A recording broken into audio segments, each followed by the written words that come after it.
Well,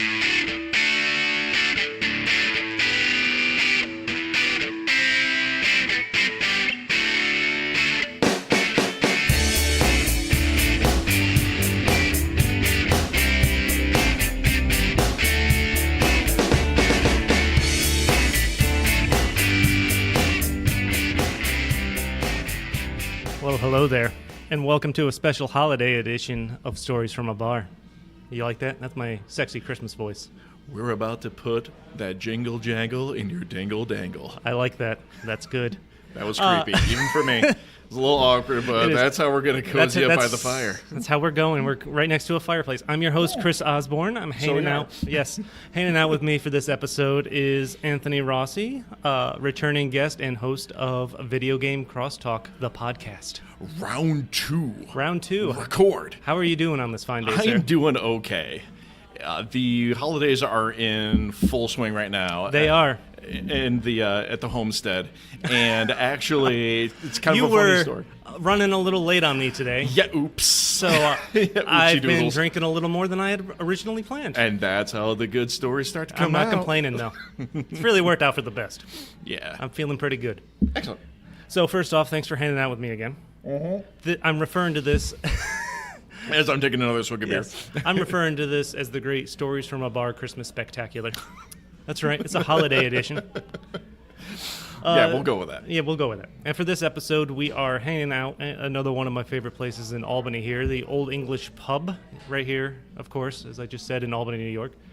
Beautiful, crime-free downtown Albany, New York. This place is decked out with all kinds of ornaments and Christmas lights, and it's fantastic. They are everywhere, so... It's really putting me in the spirit. All of the ceilings here are the exposed wood beams. Yes. And they have...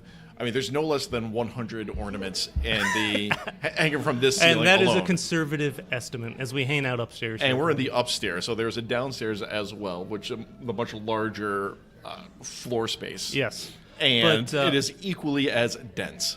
One of my favorite things about this place is it's so quaint and really nice is. and homey feeling. They put forth the effort. Everything is like dark wood finished with the exposed beams. And I'm going to take this opportunity to plug a previous episode. As in my Ghost Stories episode, I talked about the Olde English with Maeve McEnany Johnson. So if you're curious about the Olde English, because it's technically supposed to be haunted, go ahead and check that out. But so thanks to the Olde English for letting us hang out and record. Yes, thank you. Drink thank you so some much. Tasty British beers. Well, I'm not drinking a British beer right now. I was going to say, that ain't a British beer, and I'm... So, moving on. What are you drinking, Anthony? Something that is definitely not British, unfortunately, but we are midday, so I'm going easy, and I'm just drinking a Guinness. I am drinking something I just learned about downstairs, the Firestone Patrick Hazy IPA. Patrick Hazy. Yes. Although, as it was pointed out, the tap does not have a picture of Patrick Hazy on it, or which Patrick is Swayze, as I should say. Like we said, Chris started early. I started early. We're going to see how this goes. Yeah, I suggested printing out a Patrick Swayze picture and putting it on there, but no go. No go. But it is quite tasty. But they do have fantastic British beers here. I forgot what I started with, but it was good. But it was good. So this is the Holiday Spectacular. We're actually recording this on the 7th night of Hanukkah. Oh. Yeah. Okay. Happy Hanukkah to all my Jewish friends and family out there. Merry Christmas. Christmas is coming up in a couple weeks. And to those that celebrate Christmas, of course. And enjoy the holidays for whichever holiday you choose to celebrate. Absolutely. And a happy Kwanzaa I'll throw in there. Okay. I admittedly do not know a lot about Kwanzaa. I know it's to celebrate African heritage. And I know it wraps up with a great feast and gifts. So I can get behind anything with a feast and gifts. People get butthurt when you say the wrong thing. They really do. Or at least it seems. I have never really seen anyone get overly or vocally offended by anything. Not in person. I've seen it. I've worked in retail long enough. It's funny because they tell you to say happy holidays and all that stuff. Honestly, it's easier to say. It really is. It's just whatever you enjoy, whatever you celebrate. And from my personal experiences, which clearly if it's a personal experience, then it's representative of the entire populace at large. Absolutely. Is that as long as you are just wishing someone some well wishes, take that with gratitude, smile, Absolutely. and enjoy the camaraderie. Not just, I've only had half a beer. There you go. enjoy it. Enjoy it. There's not just one holiday going on. There's a whole bunch of them. There's plenty of holidays that all It's revolve just a around festive time. the solstice. Be It's happy. all around the solstice. That's all there is to it. Don't be a jerk to people. That's what it comes down to. Solid life advice. Absolutely. I want to talk about Christmas music Okay. because I hate traditional. Well, I don't hate. Hate's a strong word. Hate's a strong word. It's the holidays. I'm not a big fan of traditional Christmas music because a lot of it's just way too sad and depressing. But what I am a fan of is a lot of remakes. And remakes in general, they're something special. I wholly enjoy remakes of many a song while appreciating the original conception. I can appreciate the original. That's Absolutely. fine because obviously that's what I grew up on, going to, or just listening to the radio or going to family holiday parties or things like that. So do you enjoy the honest attempt at a recreation of a song, or do you more enjoy the ironic, like, I'm going to create this song and put this wild twist on it? Little column A, a little column B. I dig it. There have been a series of albums through the years of, like, punk goes pop. Absolutely. And I think it's called Loud Rocks. It was under the Sony label, and it was a bunch of hard rock artists teaming up with other rap artists under their label. And some of them were just absolutely amazing. I think it was Incubus teamed up with Big Pun to do I'm Not a Player. It was amazing. And System of a Down got in on the action. It was great. I love hearing different versions of the Christmas songs. The original Christmas song, I think one of the things that burnt me out on Christmas music is just the fact that it starts 3 months too early. Well, there's that.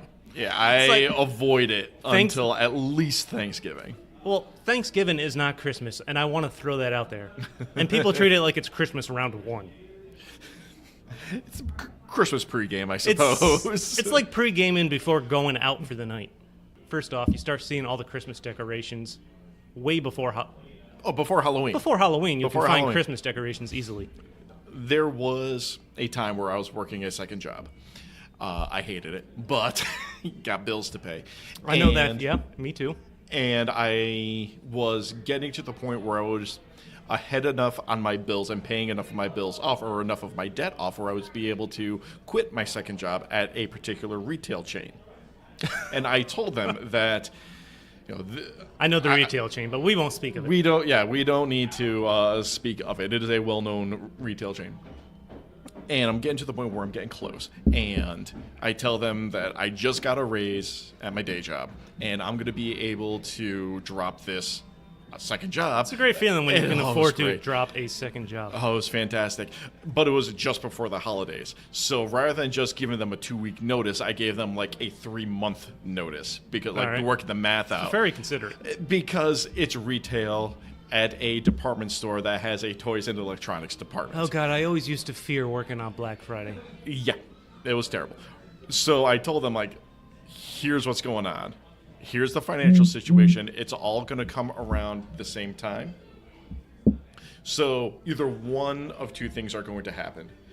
Either I pay off this one loan and I'm out of here, or I see a plastic Santa come off the truck. One of the two. And it just so happened that it was October 2nd, I think, because it was the Wolf's Beer Garden Oktoberfest weekend. Ooh. Where it was close enough to my cutoff date. So I was you were going to to do some celebrating. If I was going to do some celebrating, and celebrating I did. And that week leading up to the Oktoberfest, plastic Santas started coming off the truck. I was like, I'm done. No. I am not dealing with this for Oktoberfest in Halloween time. I don't want to see a Santa. Right. Exactly. But then you get this really weird dichotomy going on, where you have angels and reindeer and Santa across the aisle from demons and goblins and witches. Clarence Halloween costumes. Yes, at the same. So you have Satan in all his secular glory across from angels on high. Yes. And it's all in the same aisle. At discount prices. Of course, at discount prices. But as far as Christmas music is concerned... Okay, let's get back to the topic. Starts way too early for one thing. That's Yes. one of my beefs with traditional Christmas music. Like, I think at least one of the local stations starts playing it. It's got to be like the first or second day in November, and that's all they play until the new year. I am listening to that station currently, but we are in December currently. Yeah, well, yes, we are. I did not listen to this station prior to. But admittedly, there's some originals I still like. First off, I hate Feliz Navidad now. Used to enjoy it, hate it now. Okay. But I do have a soft spot for Wham's Last Christmas. And that would be an original. I might add. That is an original. That is one not of the a few times where I prefer the original. I mean, Jimmy. Has anyone recreated it? A whole bunch of people. Really? Jimmy Okay. Eat World does a great job, but Wham. Some things you got to be the original. Some things have to be the original. Okay. And that's one of them. That is one that I like to quote to make situations intentionally awkward. Okay. And a lot of George Michael quotes can do that. Where whatever's happening, if a conversation takes like an ironically aggressive tone, like I can't believe you disagree with me on this completely pointless topic, You reply with Last Christmas I gave you my heart, though? Yes. And the very next day, you gave it away. Because that's what this feels like. Yeah. just to make things even more awkward and hysterical. You start responding to people in nothing but Christmas music quotes for the month of December. Yes. So someone comes over to your cube and says, excuse me, Chris, you got a moment I can talk to you? Hark the herald angels sing. And then just turn to them and wait for them to speak in all awkwardness.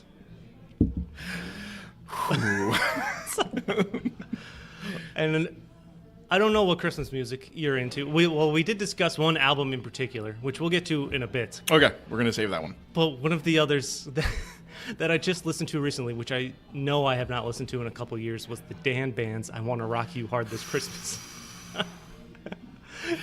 Yes. I forgot about it for like poetry. a year or two, but it's so fantastic. When it plays on If you're the talking stereo, Christmas music, this is a song I get behind. Holly and evergreens come into blossom. They do. And the turtle doves sing and the angels cry. I could not have put it in better words.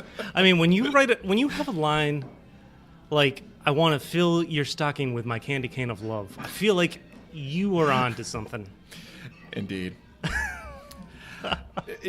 Everything about the music video itself is fantastic. The song has such a pure intent. Like there's no misunderstanding the intent of the song. It's very pure. If anything, it's pure. But it's definitely pure. I'm your little drummer boy. And of course, the old Bad Religion Christmas album, which is an oxymoron in just the fact that it exists. Yeah, I wasn't sure if this was an Onion article the first time I saw it several years back, that Bad Religion puts out a Christmas album. And I'm like, what? And for anyone, of course, that doesn't know, this is basically an atheist punk band at their roots. I think Greg Gavin has received like Lifetime Achievement Award. Oh, he for has. Yeah, He's like, a brilliant man. He's a brilliant person that believes in science and everything that goes along with that and behind it. I've heard in one interview he described himself as a naturalist, not an atheist, because he will believe in things that can be tested and proven and then retested and retested again. So he is very focused on you need to be able to prove it and reprove it. I don't have a problem with that. No, that's kind of hard to argue, It's science. you think? I mean, you want facts. Now, he's got a PhD in evolutionary biology. Yeah. So there's that. And it's funny just to hear that from the lead singer of a punk band. Yeah, right? But that's how he does. That's how he rolls. And if you are a fan of punk music and you like to get a little Christmassy when the season comes around, I highly suggest this album. It's fantastic. What is it, like a half hour long? That's the best part about it. It was like 34 minutes it's long. punk. So you're... I was listening to it as I put my notes together. Yeah, but it's going to be like more like, Hark, the herald angels sing, glory to the new. Fast. There's guitars. There's drums. There's bass. It's everything you want in punk. Yeah, the old and school. they throw in the holiday feeling. Yeah, the like the old 90s resurgence of punk, or like in the old like classic punk songs where the BPM is like 380 and they can get through the entire song in 1:06. To be fair, these are all at least 2 minutes. Oh, so they took their time. They did. They took their time in crafting these fantastic Christmas. One more time. One more time, Chrismickle. I don't know what I was trying to say. I was trying to make up a word there, and it did not go well. No, and it did not go well several times. No. So you want to move on? Yeah, let's move on. And of course, one of my other favorite Christmas songs comes from the Dropkick Murphys. The Season's Upon Us. It's fantastic. I did not get a chance to check this out. I am jerk. terrible. I'm a terrible podcast Well, you threw in a guest. song, so let's talk about your song. The Okay. Dropkick Murphy song is great. Most Dropkick Murphy stuff is fantastic. I'm a big fan. I've been able to see them live 3 times, I think. Caught them at a Warped Tour. Okay. And even that was an awesome experience for the Right, half yeah. hour that it lasted. So what is this Straight No Chaser, the Christmas Can? Okay. Straight No Chaser is an a cappella group. Okay. So it's a cappella. But they created their own original Christmas song, and it is called the Christmas Can. And they just blend together. It's a medley of various Christmas songs, but with different lyrics. Okay. So they make up this silly, comical Christmas song, all in the rhythm of several different medleys, including the Can. And it's all, if you've ever heard the joke Christmas songs where they were going to, was it the 12 Pains of Christmas? If you remember, like back in the 90s? Yep. Okay. So it's songs like that it's sung, they're parodies. Yeah. So it's a medley of Christmas parodies, is what it is. Oh, fantastic. Yeah, it's great. It's very entertaining. Heard it on the radio station that plays the Christmas music round the clock these times. Yeah, it does. And I was like, the Christmas what now? And I just remembered it, and I thought I need to throw this in the show notes just because it's an experience. You did that, and I will check it out. Because I just cursed you out for not checking out the Dropkick Murphy song, and I did not listen to that at all. So And we're you even. sent me a link and everything. But, so those are our recommendations for Christmas music as we burn through this holiday episode. But I want to talk about Christmas movies more importantly, which begin and end with Die Hard. Indeed it does. It does. There's 100 Christmas movies out, more than 100 Christmas movies out there, I'm sure. Well, I mean, if you count all the Hallmark Channel air quotes original. Well, no, they're originals. I can't put the air quotes on there. Garbage. I'll put the air quotes around movies. Yeah. That's where the air quotes will go. But Die Hard. Yes. Now, I did some preparation for my notes for this holiday episode. Most of it revolved around just me watching Die Hard. I'm going to let you take the lead on this and sit back and relax. So go the for it. legitimacy of Die Hard as a Christmas movie, not only a Christmas movie, but the best Christmas movie. Yes. Watched it for the first time in years, 2 nights ago. And I sat there with a notepad at hand, which I've never done before while watching a movie, just to prove the point that it's a Christmas movie. Oh, sure. It is. So what you got? Let's go down your notes. We'll go through my notes here. First off, Die Hard, for anyone that wants to argue, what do you think a Christmas movie needs to be? Let me put that out there.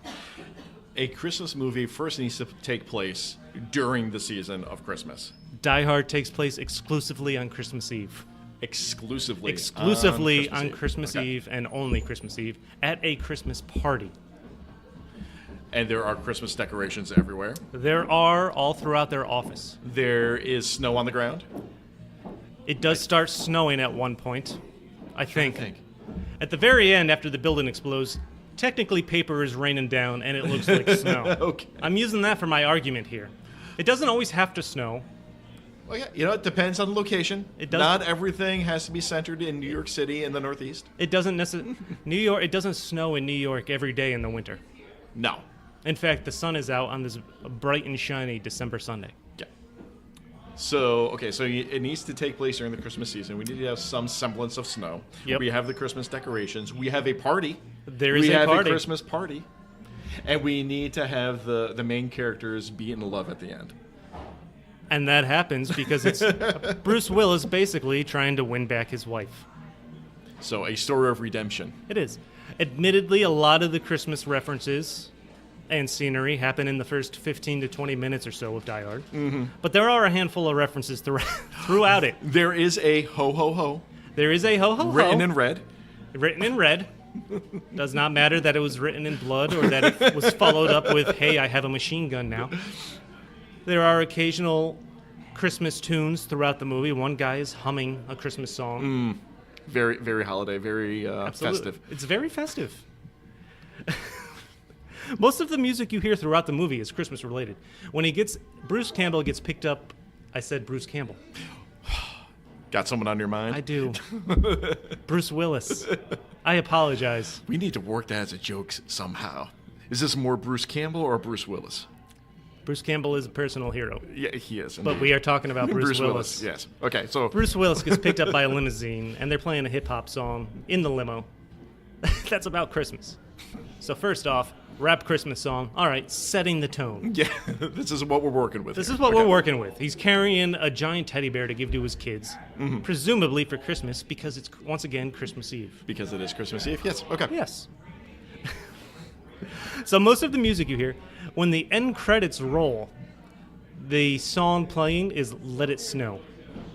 And there we have our snow, again. As paper rains down after part of the building has blown up. Paper being the fake snow. Fantastic. Exactly. And you even have good triumphing over evil. Another good moral. Despite the fact that they had the best movie villain of Hans Gruber ever. Oh, Hans. so misguided. Such a misguided soul. I would watch a movie just on Hans Gruber. And I think the kicker is the last line of the movie is the limo driver. Bruce Willis gets in after he won back his wife. Yes, okay. Which is part of the happy ending. Romantic redemption. Yes. Exactly. The limo driver goes, if this is your idea of Christmas, I can't wait for New Year's. Come on. That's poetry. It's blossoming throughout. That's grade A writing and poetry. Yes.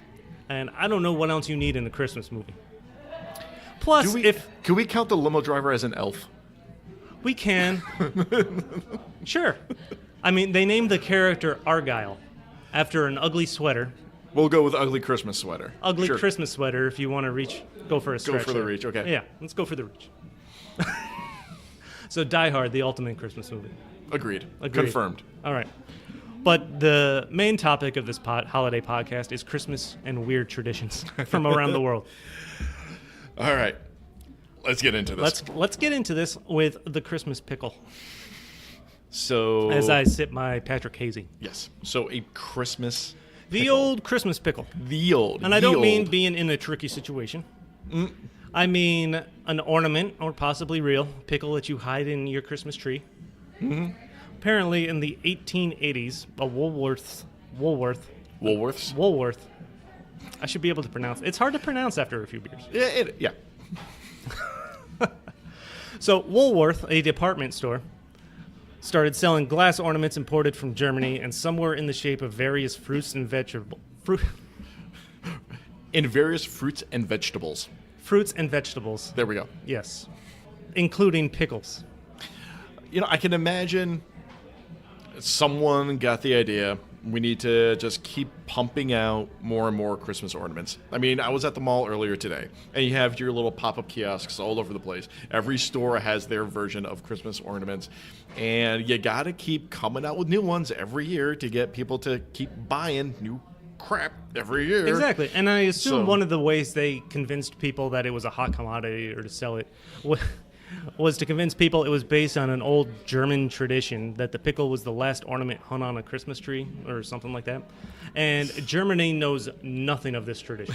This was basically created. Funniest part. It's the best part. And it's basically created by an ornament salesman at a defunct department store in the 1880s. Hey, stupid Americans, I have a tradition that will totally bring you closer to your ancestry. It's worked. Buy this glass pickle. As we were handing out downstairs with all the ornaments hanging from the ceiling, they had Christmas pickles hanging with the ornaments. Okay, I'm checking the roof right now, or the ceiling right now. And we're upstairs. They're larger ornaments. But I downstairs, do not see any pickles in the upstairs, but in the downstairs by the bar, there was Christmas pickles. Numerous Christmas pickles. The tradition itself, actually unknown in Germany, but it was, hold on, let me check my notes. On Christmas morning, the first child to find the pickle on the tree would receive an extra present from Santa, or would have a year of good fortune. You know, that is actually kind of cute. It is. They made up a good story for it. That is a great story for it. And I still consider myself a relatively new father. You do have a 2-year-old. Yes, he is 2. Master Jacob. Master Jacob. Because what Master Jacob demands, Master Jacob shall receive. So saith he. But I can see that being a tradition, especially in like a larger family. I like the message behind it. Yeah. Yeah, you hide this...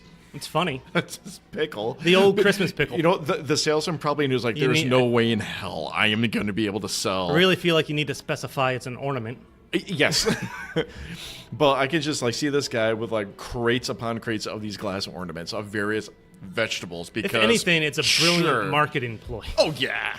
It's like, you know what? I know how I'm going to be able to move these stupid pickles. Tell them that it's a tradition in Germany. And then you hide it the night before, and whoever finds it gets an extra present. If there's anything Americans love, it's a foreign tradition. Yeah, seriously.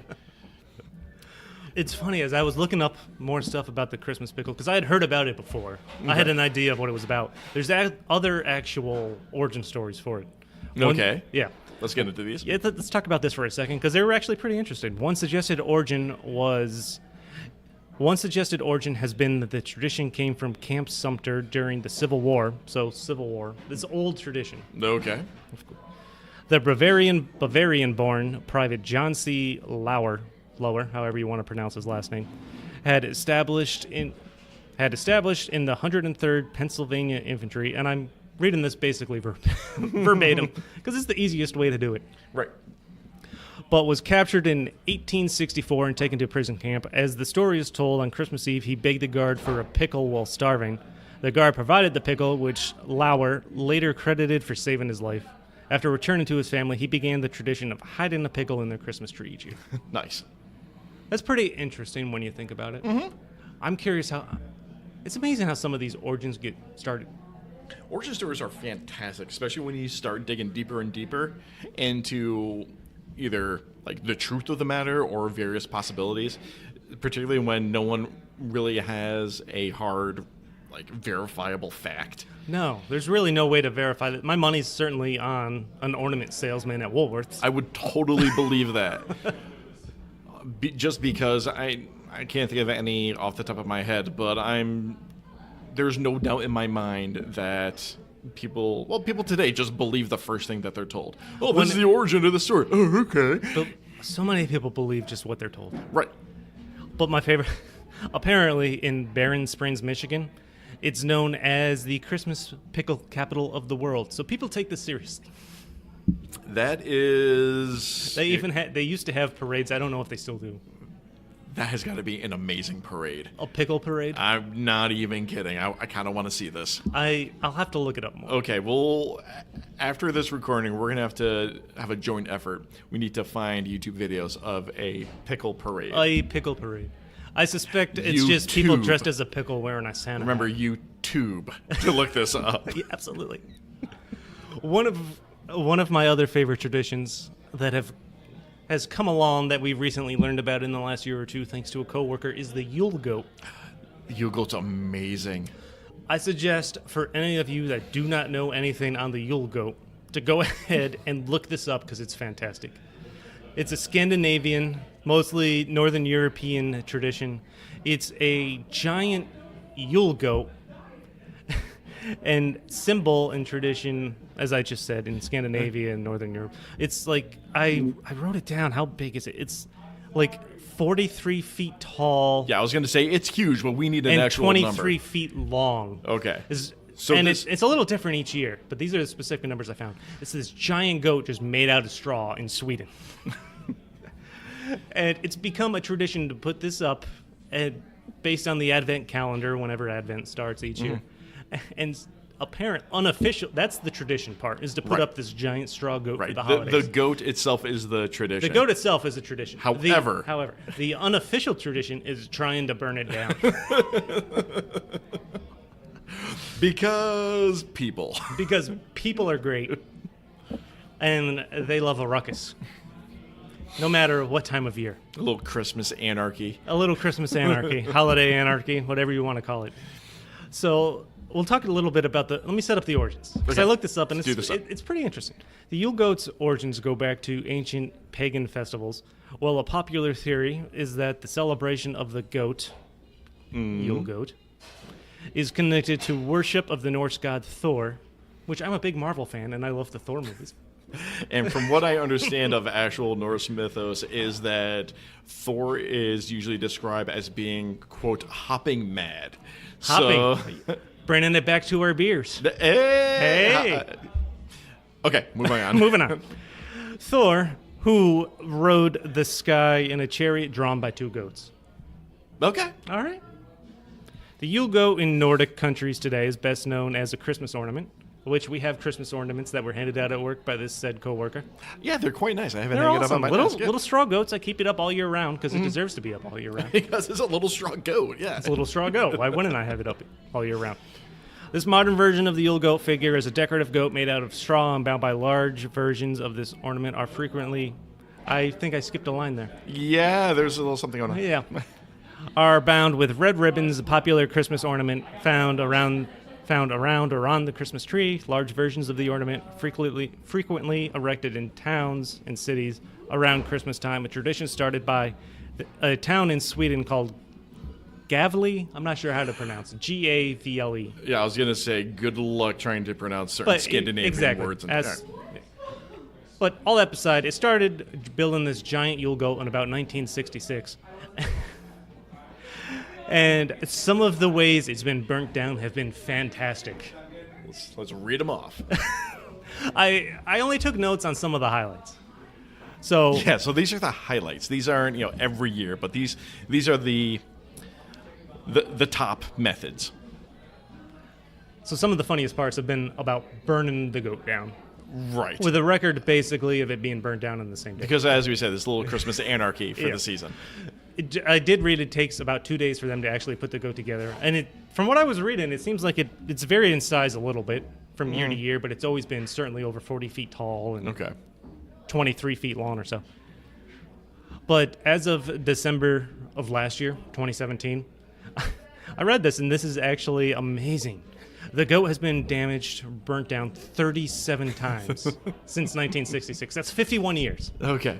So the majority of that time it gets burnt down. Okay, yeah. There's years where it's made it. Yeah. So, but some of my favorites. In 1970, it got burnt down 6 hours after construction by two drunk teenagers. Kids these days. And you can imagine security has increased over time. But in 1973, it was stolen. I don't know how you steal over a 40-foot tall straw goat. You can't exactly tuck that under your coat. No, you can't. You can't really just kind of team effort smuggle it down the street. It's 43 feet tall. Exactly. What do you do with it when you steal it? Yeah, and you can't stash it under your bed or put it in the back closet. Hide it in the backyard. It's bigger than the house. All right, so cool. It was stolen. Exactly. And in 1985, it was finally recognized by the Guinness Book of World Records for the first time for being basically the tallest and world's largest candle. Yeah. I mean, yeah. And then it still burned down after it was recognized that year. Okay. And then if you skip ahead to 2000, apparently that was the first time someone took it and threw it in the river. Why? Because you can. Because it's there. I feel like if you're going to throw it in the river, you need to try to ride it down the river. If that did not happen, opportunity missed. Opportunity missed. If you're going to steal that Yule goat and put it in the river, you ride it the hell as far as you can. If you are transporting it in any way, shape, or form after it's been someone needs to be riding Someone needs to be doing a live stream, a FaceTime, Absolutely. Facebook, something. We should check YouTube and just put in Yule goat. I did not do that, and now I wish I had before we recorded We'll this. get to it. We'll get to it. That's what show notes are for. Absolutely. So in 2005, it was burnt down by unknown vandals. But my favorite part of that is that they were two people reportedly dressed as Santa and a gingerbread man. And they're festive. So they were using a flaming arrow with a bow. As one does to hunt a giant straw goat. And obviously, over time, it gets harder to get up close to it because of security and things. So they had to reach to extreme. So you got to use ranged attacks. I mean, ranged attacks.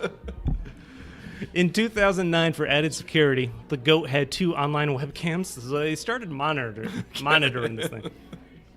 And of course, they were hacked immediately. And it was burnt down again. I wonder if the organizers and the constructors take this into account and kind of like chuckle to themselves. Like, we're going to spend all this time designing, creating, gathering materials, organizing construction, and we know this is going to get burned down. I just can't wait to see it happen. And like I mentioned, it takes 2 days to put this thing together. Yeah. And it could take a matter of just a couple hours to immediately burn it down. Oh, yeah. Oh, yeah. Does it? I mean, it's straw. It is. So, of course, flaming arrows would just bring that down immediately. They even tried, and if you're thinking, why didn't they try flame retardant it?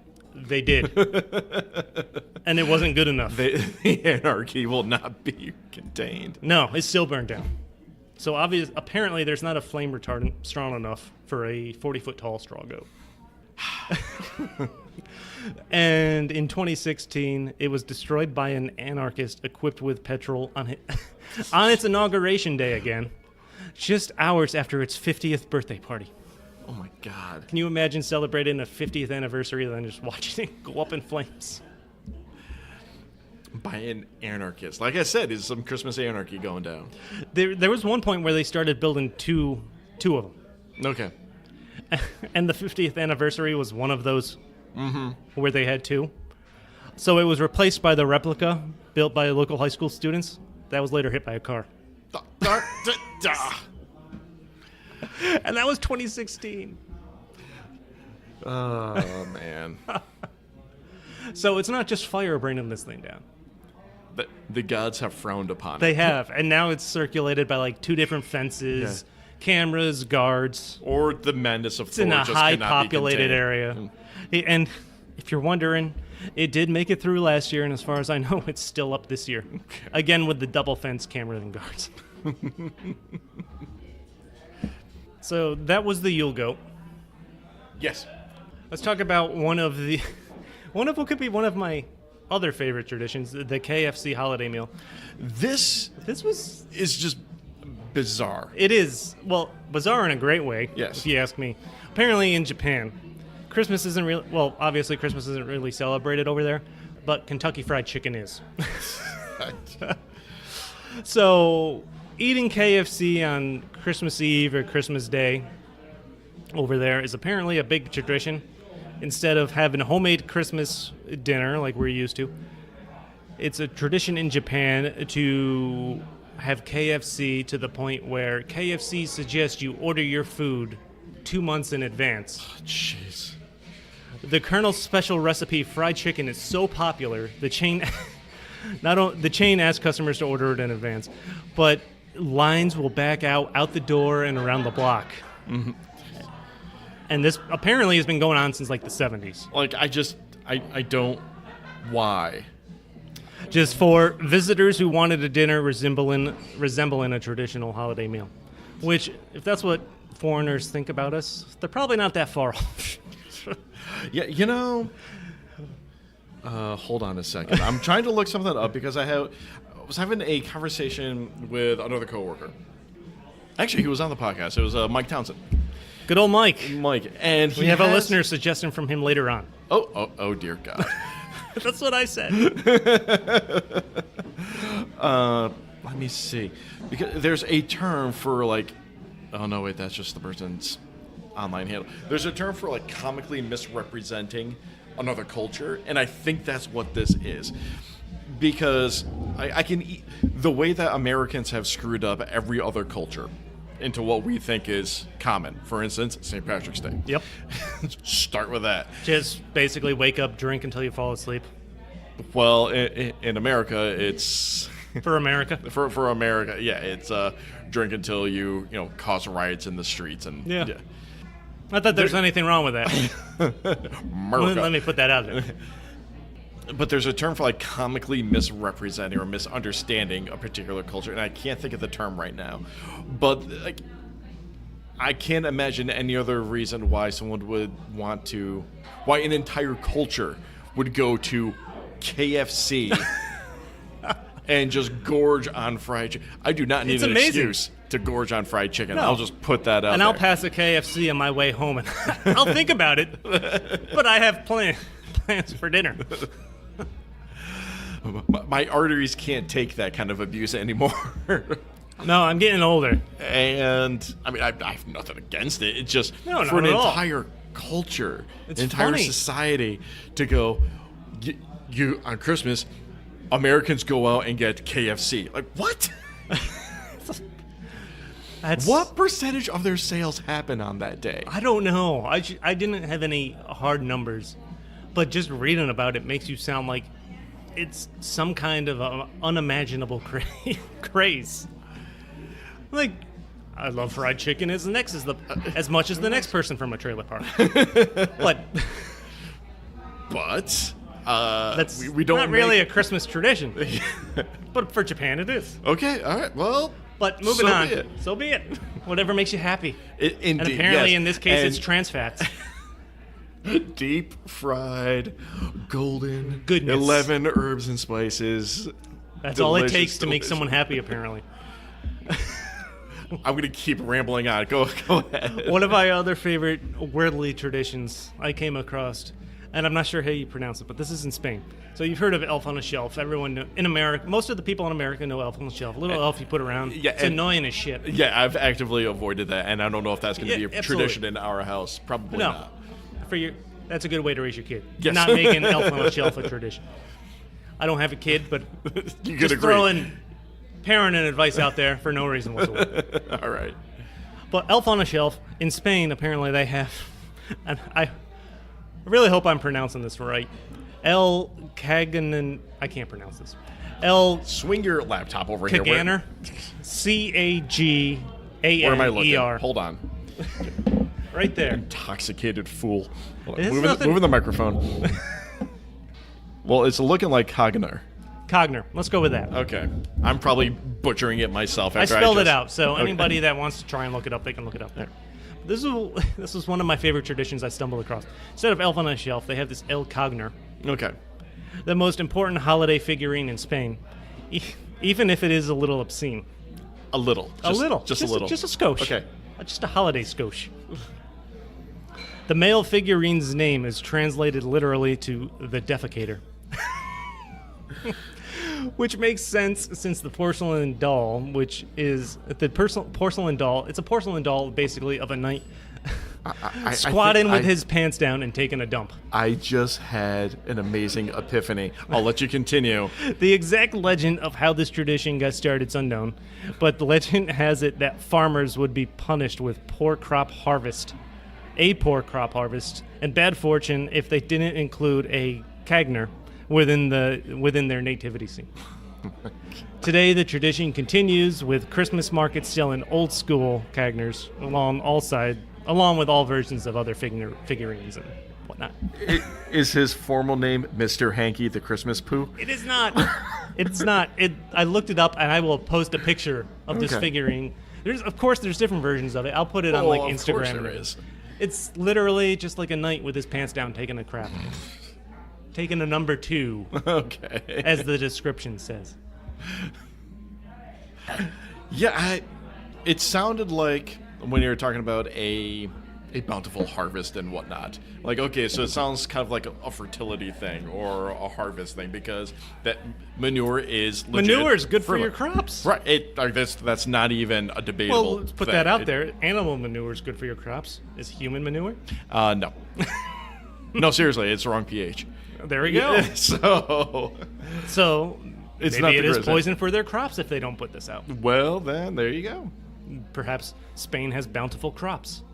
I don't know a lot about their farming over there? Well, I would assume most of Western Europe seems like pretty mild climate, so they probably got a good amount of farming going on over there. I don't doubt that. Yeah. But I guess now we'll know there's not human feces mixed in with that. Excellent. Good to know. Keeping with Spain, there's another tradition known as Tio de Nadal, Christmas log. All right. As opposed to the Yule logs? Apparently. My only Christmas log usually comes a couple hours after dinner. But after your KFC? Yeah. After my KFC. Anytime I have KFC. I guess you could call that a Christmas log. I certainly feel better. This tradition features a log with legs. Okay. And a face. No, face and a little red hat. So it's almost like Mr. Hanky from South Park. Okay. The tradition hails from old Catalan mythology and is introduced in Catalan homes as the Feast of the Immaculate Conception every December 8th. The hollow log is supposed to look like it's pooping out gifts for the children on Christmas morning. If only I was Spanish. If only the gods had smiled upon me and made me Spanish so I could incorporate this idea. But nope, had to be Italian. No, and I'm Irish. So we both lose out on this. But if we want to be inclusive, inclusivity is a great thing, and we want to experience different cultures. So children, we're getting a pooping Christmas log. Exactly. I missed out on the Christmas log. There's a lot of American traditions. But the Christmas log apparently is not one of them. Yes. So we will feast on KFC, and the log will poop out your presents. Exactly. This is really turning this holiday season around for me. I want to hear a Christmas song that involves eating fried chicken and a log taking a dump. I don't think, as far as I know, that doesn't exist. Yet. We can write that. Adam Redding from Super Best Friends Video Game Sleepover Podcast. It is your job, because I know you're a former musician, currently still writing the occasional tune. This is what we need. This is the song that America deserves. It is. It's not what we need, it's what we deserve. I'm going to tag you in the post for this. You need to listen to this podcast all the way through, and this is going to be your inspiration. I want you to put it out on YouTube. It'll be an original from our hearts. Straight from the heart. All right, let's burn through these because we are burning through time. Okay, sorry. You like that little pun I did? Well, not pun, but association I did there. Sure, we can do that too. Okay. Like I said, 3 beers and like 3 hours. There's been decidedly very few puns in this podcast. I'm kind of disappointed with myself. Right. The Yule Cat. The Yule Cat is an Icelandic tradition. The Yule Cat is a huge and vicious cat from Icelandic folklore that lurks during Christmas time and eats people who have not received any new clothes to wear before Christmas Eve.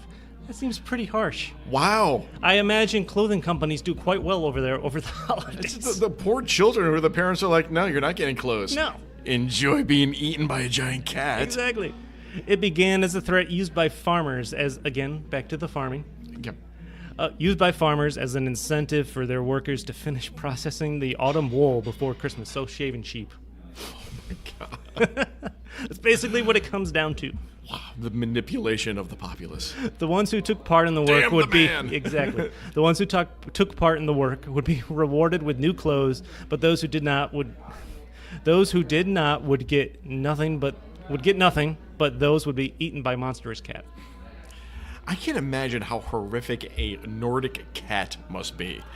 Because anything that comes out of that region of the world is just horrifying. Holiday traditions around the world seem to be the opposite in extremes. Okay. Super happy, friendly, and giving, or super murderous, and you get eaten. In very horrifying ways, I might add. In horrifying ways. Okay. It's crazy. Yeah, either pure happiness or, oh, mommy, help me. So in Italy, Santa Claus is not the highlight come Christmas Eve. No, it's Dominic the Donkey, obviously. Fucking Dominic the Donkey. Dropping F-bombs on a Christmas special. Thanks. Pair of shoes from Louis. Oh, sorry, go ahead. Shut your face. You shut your mouth when you talk to me. So Santa Claus is not the highlight in Italy on Christmas Eve. An ugly but kind old witch is known as Befana, giver of gifts. Okay. And you should know this. You're Italian. Befana? Yes, Befana. Yeah, Befana. Controls giving the gifts. On January 5th, known as the Eve of Epiphany, Parents will leave out a plate of broccoli with spiced sausage, which I'm always up for some sausage. It's tasty stuff. That's what she said. Okay. Totally got sidetracked there. So, a plate of broccoli and spiced sausage and a glass of wine, which makes it even better. Wine and sausage. See, and this is why I never notice it in our house, because, I mean, There's no wine and sausage? No, that's just Tuesday night. I mean, that's routine. Tradition says the good witch, which flies around on her broom, of course, and enters houses through a chimney, not unlike Santa. If you would like it, we have the book of Old Belfana at the house. Do you really? Yeah, absolutely. I didn't know that. There's a book kid on you it? not? Yeah, it's a children's book. Delivering clothing, toys, candy to all the good children. On January 6th, children will find treats and toys in their stockings. Okay, so I'm going to be rude for a moment and look it up on my phone. You shut your pie hole. And this is how we get along as friends. It is. This is constant banter between Anthony and I. How about Belfana? Okay, yeah. Yeah, by Tommy DePaulo. Okay. I know that means absolutely nothing to you. It does not, but I'll let you continue. Okay. So if I go to... So, I mean, it's all over the place. It's a 4.2 out of 5 on Goodreads, 4 out of 5 Barnes & Nobles. And, yeah, it's the legend of Old... So I'll let Belfana. online reviews define my interpretation of holiday traditions. Right. Okay. So I'm just going to bring up some images for you. And this is great for an audio podcast. Yeah. There's nothing like visual images for an audio podcast. But just showing Chris, and we can... Oh, yeah, there is a book. Yeah. Speaking of which, I totally forgot to mention, Die Hard is so great they made it a children's Christmas book. Yes. Yes. There's not usually a Christmas movie that's so fantastic and defines the season where it turns into a book. Movies are usually based on books. This movie was so great, they based a book on the movie. Yes. The legend of Die Hard has reached the point of children's stories. Although I will Gather around, children. We're going to tell the story of John Cain. Wait. I will throw... John McCain? Did you say John McCain? I did. That's not right. R.I.P. Yes. Indeed. McClane. Yes. Okay. I will throw this out there. Apparently the Die Hard, and this is for one person I know, the Die Hard children's book does not qualify as appropriate material for a contest at work about decorating your office cube. But... it is fantastic, and I recommend looking up the children's version of Die Hard. Yes. Yes, they turn into it. It's a book for adults, but it's in the style of a children's Christmas book. Let's move on. Okay. We spoke of Die Hard, and we spoke of it well. But did you know that in Wales, the country of Wales, not the animal, okay, people go caroling with dead horse skulls? Badass. It is quite so scary. Metal. Seems like more of a mix of a Halloween and Christmas thing. Yeah, well, that's what happens when the two seasons get mixed in the department stores. That's what happens when you start Christmas 3 months too early. So apparently in Wales, there isn't a particular day for this weird tradition. But from the time of Christmas to late January, the celebration of Mari Lwyd, L-W-Y-D. How would you? Okay. That's how I'm pronouncing it, just for this purpose. Okay. Mari Lwyd is supposed to bring good luck. One person will dress as a horse with an actual horse skull and is usually accompanied by a group of people. The group will go to homes, singing carols in exchange for food and drinks. I will happily walk around singing to people if they give me food and drinks. You know, it kind of hard to argue. And apparently the tradition is supposed to stem from ancient Celtic rites. I'm Irish, I've never heard of this tradition. That sounds like a Celtic I feel like thing. I should take it up. Okay. I don't have a horse skull, and I don't know where to find one. Halloween stuff is already sold out by now. Sorry. It's true. But I mean, there's always Amazon. Amazon's the best. You can find anything on there. Yeah, really, though. I look forward to typing in horse skull and see what I can find. There's no... I have a sister-in-law who does like a huge Halloween haunt every year, and I can guarantee you can find whatever you need through Amazon. Like, it does not need to be a seasonal like Halloween even purchase. Horse skulls. I have no doubt. Like, I'm not even gonna bother looking this up. Like, it's there. Trust me, it's there. All right. Well, as far as like costumes and props and stuff is concerned, and I will get back to you at work calling you a SOB if it's not. I await the phone call. Okay. Even though you're 15 feet away, I will make it by phone. Yes. Yes.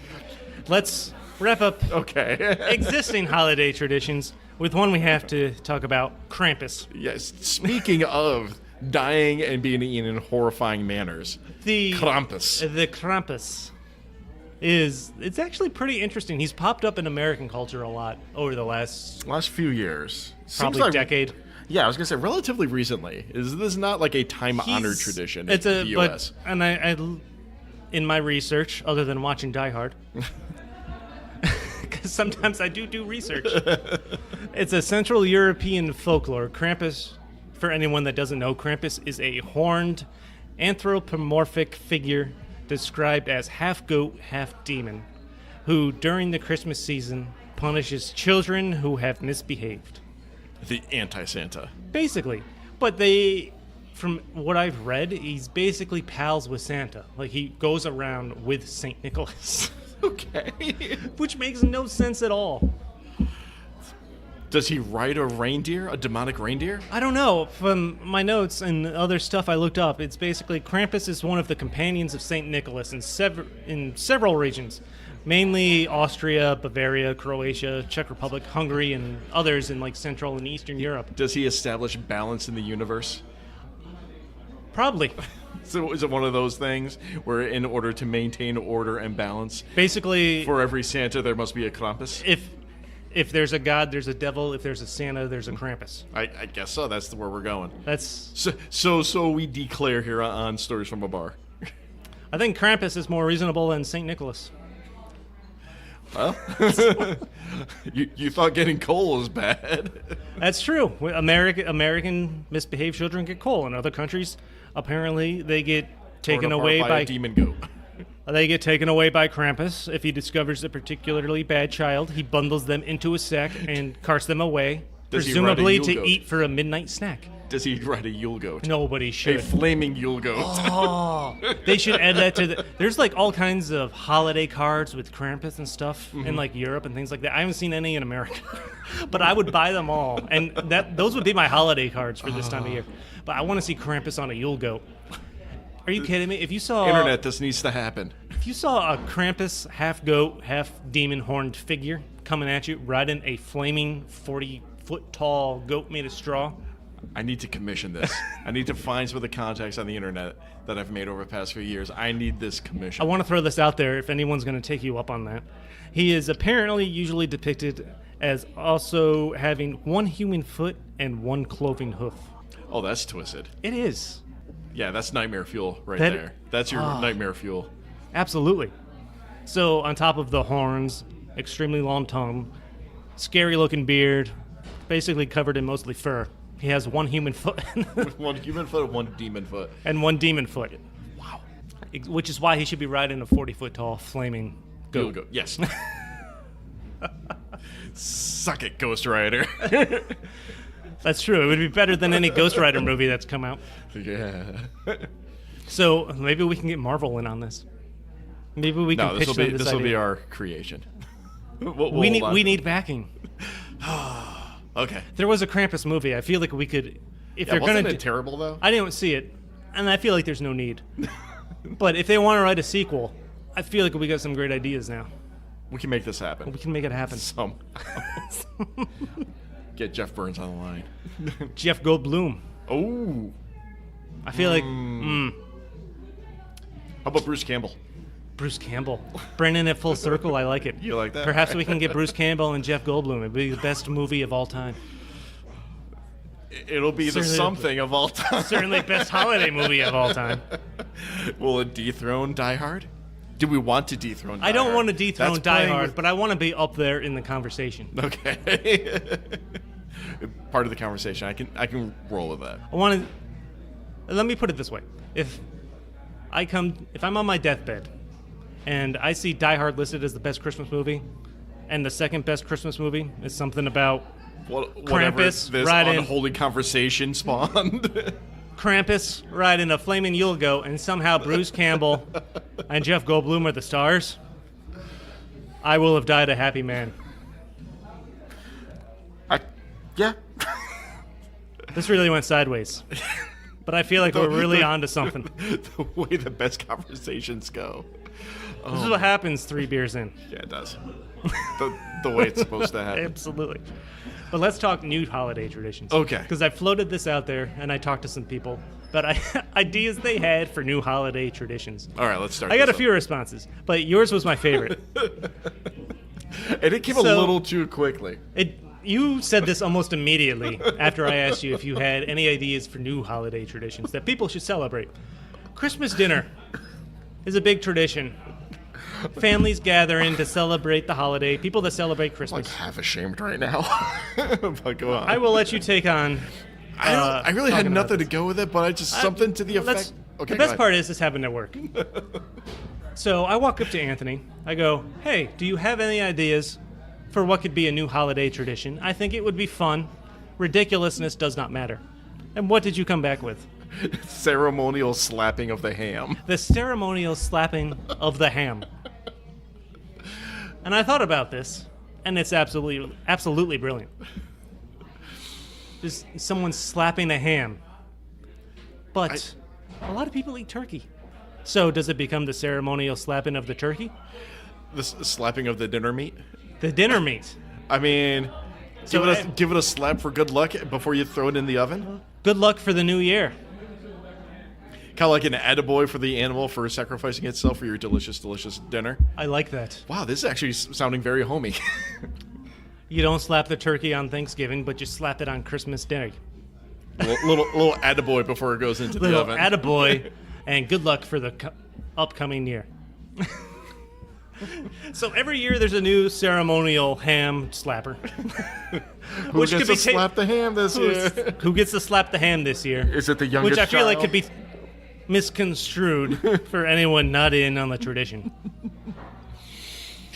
Jimmy, did you slap the ham yet? No, Susan did it this year. But what about vegetarians and vegans? They don't have ham or turkeys. I don't know what they eat.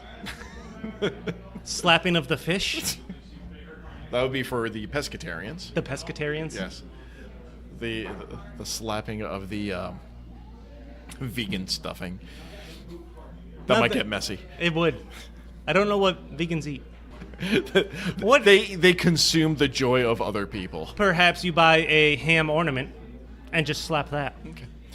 I mean, there's always the tofurkey. Tofurkey.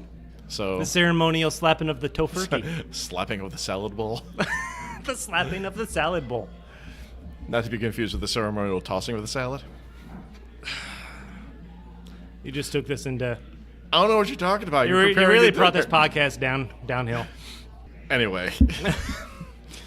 My suggestion for new holiday traditions, if anyone that knows the game, well, I'll refer to it as White Elephant.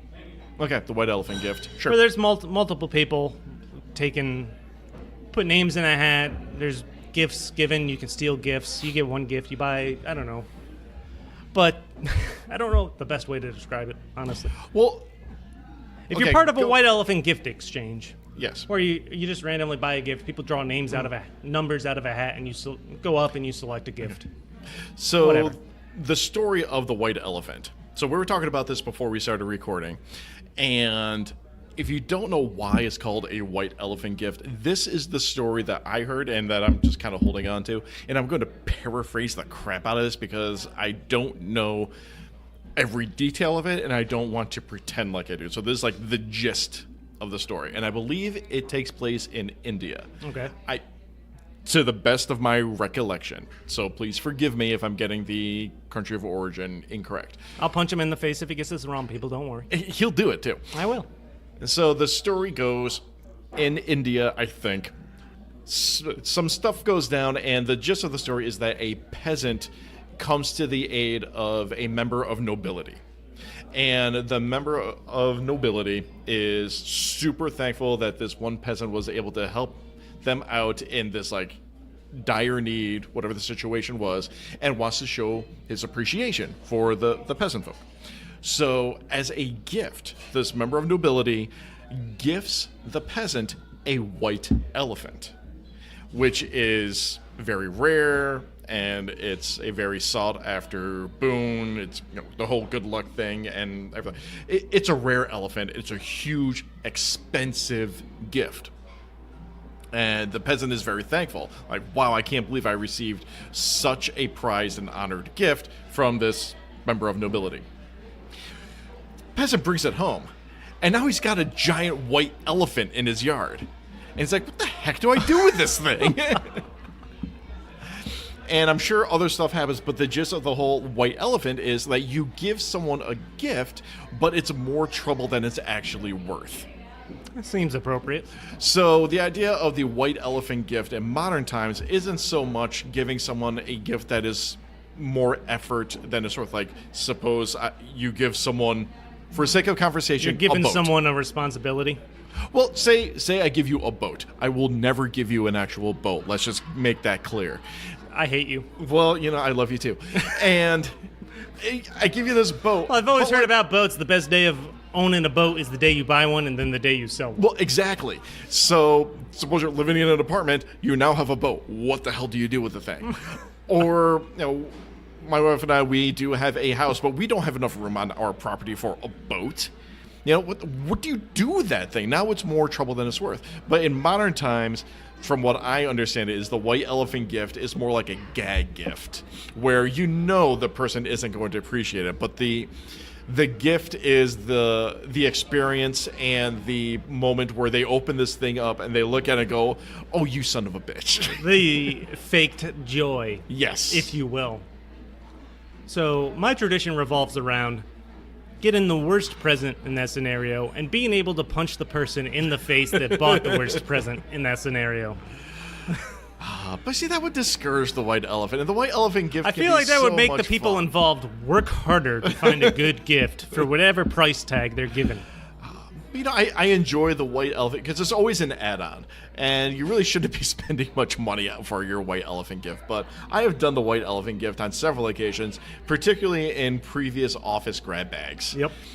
There is a store locally called Tada, and they have this one section where they just have disgusting candies, where there's like peanut butter powdered crickets and like other insects inside of like a good Christmas snack than an insect. Yeah, they're like green mint flavored like candied boogers or something like that. And I just went to that section. I just put like one box of everything into this bag and totaled up to like $15 or something like that. I'm like, this is going to be my white elephant gift for the office grab bag. So the person who opens it up, they're like, oh God, oh God, oh God. All right. That was all I had. Okay. But let's wrap this up with a few viewer suggestions. As I got one from Aaron Sturdivant as Dirty Sturdy. Is that what you call it? Yeah, actually, yeah, that's a long time nickname, Dirty Sturdy. Dirty Sturdy. Yeah. I like that. So he does too. I threw the question out there. What's a good holiday tradition? And he just responded with talking about how much you two love me. Oh, Aaron. Which I've met him once. And Aaron, you're a cool guy. That's all I got. Oh. I can't take that much. Oh, Aaron. Can't take that much farther. Aaron Sturdivant. Aaron Sturdivant, horror of the podcast, horror with Sir Sturdy, of course. There you go. It's a tongue twister. Aaron, if Krampus was coming after me, I would seek refuge in your embrace. Sure, why not? May you be the warmth of... I forgot where I was going with this. But, Aaron, it's... if I go any farther, it's going to get really inappropriate. It's going to get X-rated, and this is not the time for that. This is a holiday special. Better than the Star Wars special. Indeed. And my other listener response comes from Mike Townsend, who, of course, has been on the podcast. And apparently has a dirty mind. Oh, dear. The upper deck Yule log. So he took the Yule log and took it to a new level. Physically. Not sure if I'm going to be celebrating this one. You can't really light it on fire. God, I hope not. I don't know how you... And if anyone that doesn't know what the upper decker is... we're doing so good. Well, he really brought this to potty humor, where you're leaving your after Christmas dinner log in the upper part of one's toilet. It's the upper decked Yule log. Okay.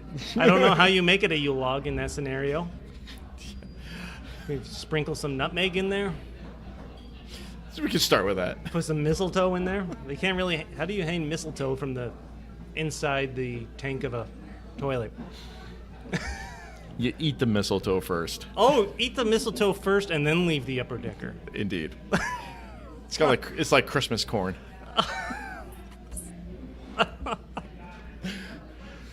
Yeah, you like that? All right. That was fantastic. So we. Mistletoe and holly berries. So for anyone looking to leave an upper decked Yule log, eat some mistletoe, eat some nutmeg. I do not endorse that idea in the least. I fully endorse it. Get Anthony to invite you to his house, and don't tell him why. Okay. Okay. Do you have a toilet with a tank on the back? I assume We that you do? Yes. No, that's not happening. May I come over for New Year's? Not anymore. Probably should have asked before we went into that. Surprise! All right. It's a good way to start off 2019. The Happy New Year, the Happy New Year log. All right. All right, I'm out of beer and it's time to wrap this up. Indeed. So that's going to do it for the holiday edition of the Stories from a Bar Christmas Spectacular. Anthony, thanks for joining me. Thank you for having me. It's been a blast as always. We've been hanging out, having some drinks, and some holiday stories here at the Olde English Pub right in Albany, New York. Be sure to check out the Olde English if you're looking for a nice, homey place to have some drinks. It is. It's very nice. It's great, especially if you hear this before the holiday season is over. It's got a great feeling to it. Just a great vibe overall. Like I said, there's everything's in the dark woods. It's very pub-ish, and there are just ornaments all over, like plastered on the ceiling. And I mean that in like, a very the Christmas loving way. pickle. Yes, downstairs. The Christmas pickle. The Christmas pickle is downstairs. So a big thank you to everyone out there for checking out the show. A big thank you to the Olde English Pub. Be sure to stop by for some great beers and food. You can find Stories from a Bar on Facebook, Twitter, and Instagram at StoriesFAB, StoriesFab. You'll find the show on iTunes, Podbeam, Stitcher, Google Play, YouTube, the usual suspects where you'll find a podcast. And be sure to subscribe. I don't know why I'm having such a hard time with that Probably word. has nothing to do with the multiple beers that you had. Not at all. Be sure to subscribe, and even more importantly, leave the 5-star review, however it's calculated, and spread the word. So until next time, happy holidays, happy New Year, and cheers. Cheers. Cheers.